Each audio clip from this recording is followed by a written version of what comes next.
Previous chapter देखा अंदर मेरा प्लेलिस्ट है, देख सकते हो। ये चैप्टर शुरुआत में जो किंग है वो कह रहा होता है कि हम किसी से नहीं डरते, हम सबको दिखा देंगे।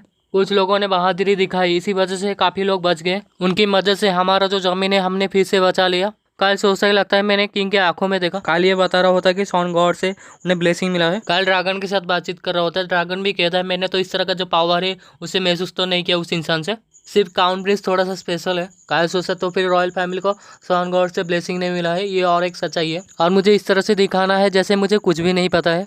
काल कहते ये सीक्रेट हम दोनों के बीच में ही रखते हैं। जो ड्रैगन भी खुश है तो कहते ठीक है।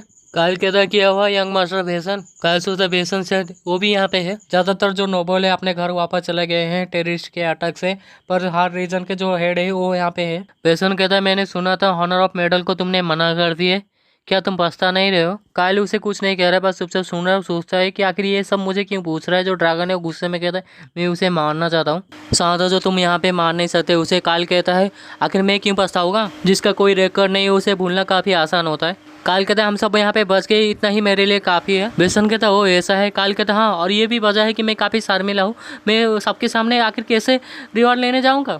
इसके बातें सुन के बेसन भी कुछ नहीं कहता। जो किंग है वो कहता है आज का जो सेरेमनी यहीं पे खत्म होता है। फिर भी ये जो ग्रेट किंग है कभी भी समय को नहीं भूलेगा। मैं खुद को हमेशा ये दिन याद दिलाते रहूँगा ताकि जो हीरोज़ है उन्हें मैं कभी ना भूलूँ। और इनका जो रिचुअल है ये करने लगता है, जो फ्लावर देने लगता है, प्रेयर करने लगता है। कायल भी रेसिपी दे रहा होता है और कहता है कि क्राउन प्रिंस ने मुझे कहा था मुझे इस मेमोरियल में आने की ज़रूरत भी नहीं है, फिर भी मैं यहाँ पे आ गया और मुझे पता है एक इंसान का मौत का मतलब क्या होता है।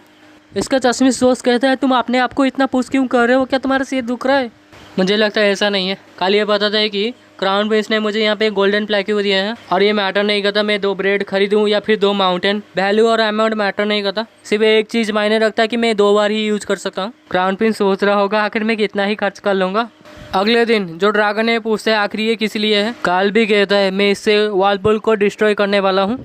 मेरा ओरिजिनल प्लान ये नहीं था कि मैं वालपुल को डिस्ट्रॉय कर दूँ, मेरा प्लान ये था जो सील्ड है उसका यूज़ करूँ मैं, पर तब मेरे पास ड्रैगन नहीं था। पर अब मेरे पास ड्रैगन है तो मुझे इतना मुश्किल झेलने की ज़रूरत नहीं है। काल कहता है तुम्हें जितना मर्जी उतना खाओ, मुझे पता नहीं आखिर तुमने क्या चोरी किया, पर तुमने कुछ बड़ा ही किया है। काल कहता है कि मैं किस तरह से फेमस हो गया। मोटा कहता है हाँ अब तो तुम फेमस हो, पर तुम यहाँ पे पी रहो क्या है, ठीक है। काल कहता है तुम्हें झूठ करने की मेरे पास कोई भी रीज़न नहीं है, अगर तुम हो तो चलेगा। मोटा बोतल होता है ग्लास में फिर से फिल करने लगता है और कहता है शुक्रिया सेफली जो सामान है रिटर्न करने के लिए। ट्रांसलेटर यहाँ पे कह दिया कि जो टूल लिया था वो ही वापस कर रहा है केवल, यह रहा आइटम तुमने जो रिक्वेस्ट किया था। काल ये बताता है जो 2 चांस है गोल्डन प्लेक्यू को यहाँ पे यूज़ करने की, मैं ऑलरेडी पहले ही भी डिसाइड कर चुका हूँ पहले कौन सा मैं यूज़ करूँगा। पहले मैं यहाँ पे जो समय है उसे खरीदूँगा। हर जगह पे यहाँ पे तबाही मचने वाला है, सिर्फ जो रॉन किंगडम है वहाँ पे नहीं, उसके साथ साथ जो दूसरे कॉन्टिनेंट है वहाँ पे भी मैंने डिसाइड कर लिया कि मैं समय खरीदूँगा जब जो नॉर्थ ईस्ट के जो नाइट है वो साउथ की तरफ जाएंगे।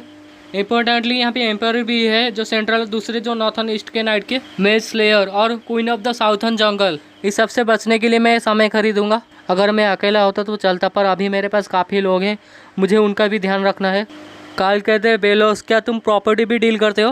बेलोस कहता नहीं, पर मुझे पता है आखिर आसपास क्या चल रहा है। वेस्टर्न कॉन्टिनेंट अब अंत के काफ़ी करीब है, हमारे जैसे यहाँ पे मर्चेंट के लिए तो ये सुनहरा अवसर है।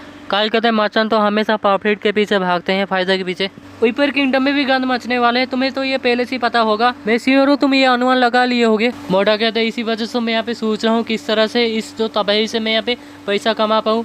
यंग मास्टर काल आप जरा बताइए आखिर मैं किस चीज़ में इन्वेस्टमेंट करूं जाकि ज़्यादा से ज़्यादा फायदा मुझे हो जाए। काल कहता है ऑब्वियसली लोग। काल ये बताते हैं जो मेज है ये सिविल वार से हारने वाले हैं, मैजिक टावर जो डिस्ट्रॉय हो जाएंगे उसके बाद किस तरह से यहाँ पे मेज सर्वाइव करेंगे। सारे मेजेस सर्वाइव नहीं कर पाएंगे वार के आखिर में। वाइपर किंगडम में वेस्टर्न कॉन्टिनेंट के मैजिक डिवाइस सप्लायर है, काफ़ी सारे मेजेस पावर जो पॉलिटिक्स से दूर रहते हैं, पर उस तरह के जो मेजेस है वो कहाँ जाएंगे सिविल वॉर खत्म होने के बाद। और एक इंसान जो इन सब का यहाँ पे लक है और ये क्राउन प्रिंस है, क्राउन प्रिंस इन सबको ही टारगेट करेगा। मैजिक टावर डिस्ट्रॉय होने के बाद एक जो पर्सन है यहाँ पे न्यू मैजिक टावर बनाएगा वो अलग लोकेशन में। आइटर मेज रोजलिन मेजेस जरूर हारेंगे और इस तरह से ही एक ही रास्ता है जो ऊपर किंगडम का, और इस तरह से सिर्फ उनका जो भविष्य है उज्जवल होगा। अगर हार के कैसा उज्जवल होगा पता नहीं, पर मेरा कुछ दूसरा ही इरादा है। जो वेस्टर्न कॉन्टिनेंट के यहाँ पे सबसे बड़ा सप्लायर है मैजिक डिवाइस का, उसी जगह पे ही सबसे ज़्यादा हाई क्वालिटी का जो डिवाइस है बनता है वाइपर किंगडम, और मुझे उस चीज़ की ज़रूरत है जो सिविल वार के बाद भी रहेगा। काल मोटे से कहता तुम तुरंत ही मुझे बता दो कि जब मैजिक टावर डिस्ट्रॉय हो जाएगा। मोटा पूछता है क्या मैं पूछ सकता हूँ आखिर क्यों? काल कहता है तुम्हें बाद में पता चल ही जाएगा। मोटा कहता तो फिर मुझे भी इंतजार है। काल ये बताते मैं मैजिक टावर खरीद के जो समय है वो भी खरीद लूँगा, इससे मैं खतरे से कुछ समय के लिए बच जाऊँगा और ये ज़रूर काफ़ी महंगा है। और काल अपने मन में सोचा ऐसा नहीं कि ये मेरे पैसा है।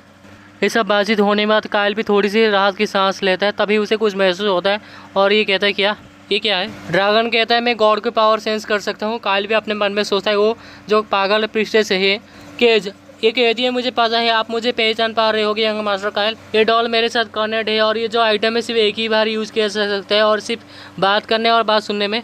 काले अपने मन में सोचा ये इतना स्किलफुल है, इससे तो एक नेकरमैसन होना चाहिए। ब्लैक ड्रैगन भी गायब नहीं हुआ, क्या वो फिगर आउट कर सकते नहीं, वो तो देख ही नहीं सकती। ये ड्रैगन को महसूस हो गया ये जो डॉल यहाँ पे पोजेस है गॉड पावर से। आखिर ये ड्रैगन कितना ताकतवर है। हम आज कैपिटल छोड़ के जाने वाले हैं और मैं पूरी तरह से श्योर हूँ जो यंग मास्टर कायल है उन्हें बिल्कुल भी पसंद नहीं आएगा हम इस तरह जो यहाँ पे बातचीत कर रहे हैं। कायल सोचता हाँ तुमने सही कहा। टेलर कहते यंग मास्टर कायल जब मैं अपना जो पहला पोजीशन है उसे यहाँ पे पालूंगा, नहीं पहला पोजीशन है उससे भी हायर पोजीशन जब मैं यहाँ पे पालूंगा, अपने जो मेरी मदद की है उसका जो पे बैक मैं ज़रूर करूँगा। उसने मुझे ये कहा था कि मैं तुम्हें ये सब कह दूँ। कायल कहता है तुम्हें ये सब कहने की मुझे कोई भी ज़रूरत नहीं है। केस कहता है मुझे पता है, फिर भी मुझे और जो टेलर है एक जगह की ज़रूरत है ताकि जो न्यूज़ है हम चारों तरफ फैला पाए, ताकि हमें जो चाहिए हमें वो मिल पाए। कायल कहता है तुम्हारा जो मर्जी आए तुम वो करो। केस कहती है मास्टर कायल हमेशा सुस्त रहिए। उस जगह वो गायब भी हो जाता है जो ड्रैगन है वो कहता है तो फिर मैं अपना जो बदला है वो ले पाऊंगा। कायल कहता है यस, और ये भी काफ़ी खुश हो जाता है ड्रैगन। कायल ये बताता है जब बेसन कमज़ोर हालत में रहेगा तभी ब्लैक ड्रैगन उसके ऊपर अटैक करेगा। कायल ड्रैगन से कहते हैं जब समय आएगा तुम्हारे जो मर्जी आएगा तुम वो करना। ड्रैगन तो खुशी से यहाँ पे नाचने लगता है। कायल सोचते ये ड्रैगन तो काफ़ी खुश है और यहीं पे ये चैप्टर खत्म। और ड्रैगन ने इस तरह से रात भर गाना गाया कि जो कायल है वो सो भी नहीं पाया सही से।